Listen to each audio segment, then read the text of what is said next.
Jamaat is Awamu League's already. So if Awamu League is here, Jamaat will be. And if Jamaat is here, then Awamu League will be. জামায়াতে ইসলামী আর আওয়ামী লীগ হলো মুদ্রার এপিটোপিট, এমন মন্তব্য করেছেন সাবেক তথ্য ও সম্প্রচার মন্ত্রণালয়ের উপদেষ্টা মাহফুজ আলম। তিনি বলেন, বাংলাদেশের রাজনীতিতে আওয়ামী লীগ টিকে থাকলে জামায়াতও থাকবে, আবার জামায়াত থাকলে আওয়ামী লীগও থাকবে। বৃহস্পতিবার ভারতীয় সংবাদ মাধ্যম দ্য ইউকের ইউটিউব চ্যানেলে প্রচারিত এক সাক্ষাৎকারে এসব কথা বলেন তিনি। ফেব্রুয়ারির আসন্ন জাতীয় নির্বাচনে অংশ না নেওয়ার সিদ্ধান্তের পেছনে তিনি রাজনৈতিক বাস্তবতাকেই প্রধান কারণ হিসেবে উল্লেখ করেছেন।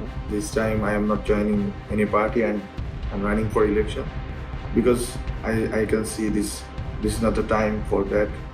And the NCP Jamaat alliance, because of the NCP Jamaat alliance, I'm not joining it. সাক্ষাৎকারে মাহফুজ আলম আক্ষেপ করে বলেন, জুলাই অভ্যুত্থানের তরুণ শক্তি নিয়ে তিনি একটি শক্তিশালী তৃতীয় বিকল্প গড়তে চেয়েছিলেন, কিন্তু এনসিপি পুরনো রাজনৈতিক কাঠামোর অংশ হিসেবে জামায়াতের সাথে জোটবদ্ধ হলে সেই স্বপ্ন ভেস্তে যায়।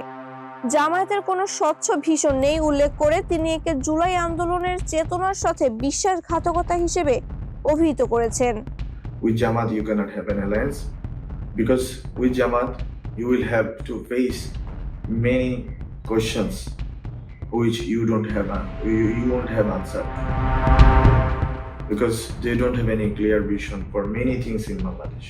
ভবিষ্যৎ সরকার নিয়ে সতর্ক করে বলেন, সমাজে ভিন্নমত ও ধর্মাবলম্বীদের মাঝে যদি সাংস্কৃতিক সমঝোতা না হয় তবে কোনো সরকারই টিকে থাকবে না।